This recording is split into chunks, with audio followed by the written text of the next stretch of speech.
tendences noreibt no vārdiem. Un mēs tādā vārdu reibumā esam bijuši ievilkti gandrīz jau mēnesi.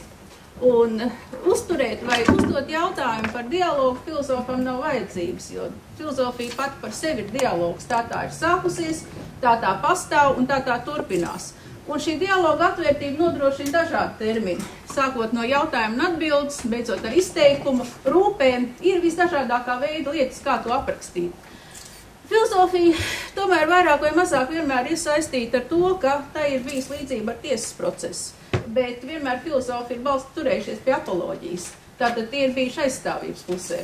Tā mēs arī līdz šim esam dzīvojuši aizstāvības pusē, jo esam uzskatījuši, ka ir jāaizstāv studenti, ir jāaizstāv studenti intereses, tāpēc, ka mēs labprāt gribētu dzirdēt, kā šīs intereses tiek izteiktas. Un pēkšņi mēs nonākam pilnīgi citā situācijā. Mēs vairs neesam aizstāvji, bet mēs nonākam tiesnešu lomā. Un ticiet man, tiesāt vai izteikt spriedums ir daudz reizes grūtāk nekā aizstāvēt. Bet kādu reizi arī ir jāpasaka, ko tu domā par parādībām, kas tiek sakopotas un izgaismotas tieši šādā gaismā. Un tāpēc iespējams šī reakcija pirmo reizi no filozofijas pastāvēšanas, nodaļas pastāvēšanas puses, kopš mēs šeit visi kopā strādājam, ir bijis tik asa un ārkārtīgi nepatīkama. Un esmu uzklausījis vairākas reizes arī dažādas komentārus par pieļautajām kļūdām. Jā, protams, ka mēs pieļaujam kļūdas, iespējams, ka mēs arī reibstam no vārdiem, bet tas, ko mēs prasam no sevis, un tas, ko mēs prasam arī no studentiem, tomēr ir prasme atbildēt pašam par sevi un arī atbildēt par saviem vārdiem. Un tādējādi, lai atbildētu par saviem vārdiem, ir jautājumi arī jāuzdod tiem, kas atbildi prasa, manuprāt, šādā formā, vai prasīja atbildi šādā formā, varbūt kādu mēs līdz šim varbūt arī nebijām paredzējuši.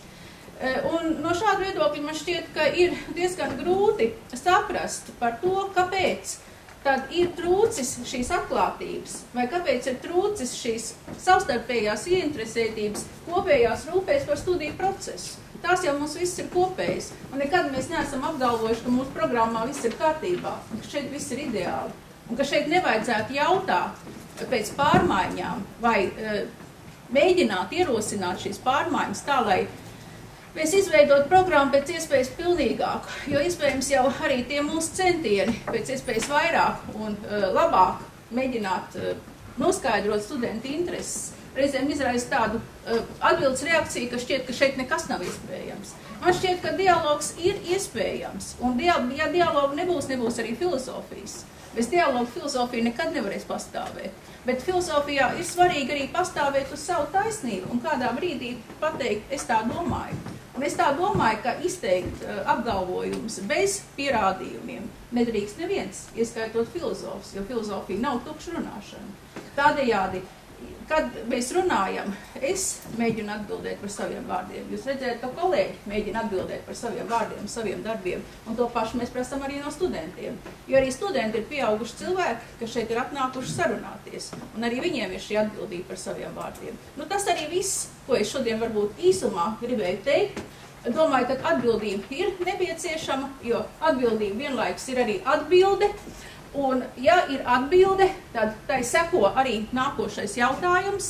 Mēs nevienu neizslēdzam no sarunu procesa un no dialogu procesa un aicinām tajā piedalīties pēc iespējas lielāku studentu skaitu. Un tas ir viss, ko es gribēju teikt. Varbūt ir kādi jautājumi par notikumiem vai lēmumiem. Nu, jā, es varbūt pateikšu taisnību, ka jūs nevienu neizslēdzat no tā, ka jūs arī aicināt kādu uzstāties. Šodien ļoti prāt būtu uzstājies ar prezentāciju par pierādījumiem un vispārējo, bet man netika tāda iespēja. Es nebiju šī pasākuma organizētāja. Es esmu pati aicināta šajā pasākumā, un tādējādi jūs variet vērsties pie pasākuma organizētājiem un pieļauju, ka viņi būtu atraduši arī jums to vietu. Un jums arī vārds tiktu dots. Bet es saprotu, ka ir paredzēts students. 7. maijā notiks mūsu organizācijas, uz kur aicinātu pilnīgi visi interesanti, arī jūs, es ceru, sagaidīt ar prezentāciju. Nu, tas ir 7. maija notikums. Šodienas notikums ir šādā formātā. parlamentā. Un šodienas notikuma mērķis tomēr ir noskaidrot situāciju filozofijas studiju programmā, un šī iniciatīva vispirms nāca no studentu puses. Ne, es to neierosināju, neviens no profesoriem, mēs atradām neitrālu moderātoru, lai mēģinātu izrunāt to, kas patiešām mums ir neitrāli moderātori, jo viņš vēl nebija izteicis savu viedokli visos notikumos, neraugot, kuros mēs esam ierauti, tādējādi laimīgi atrasdamies šajā te atvaļinājumā un strādādams ar filozofiskajiem tekstiem, kas jau vislielākā mērā ir mierinājums un ļauj visvairāk koncentrēties jautājumu noskaidrošanā.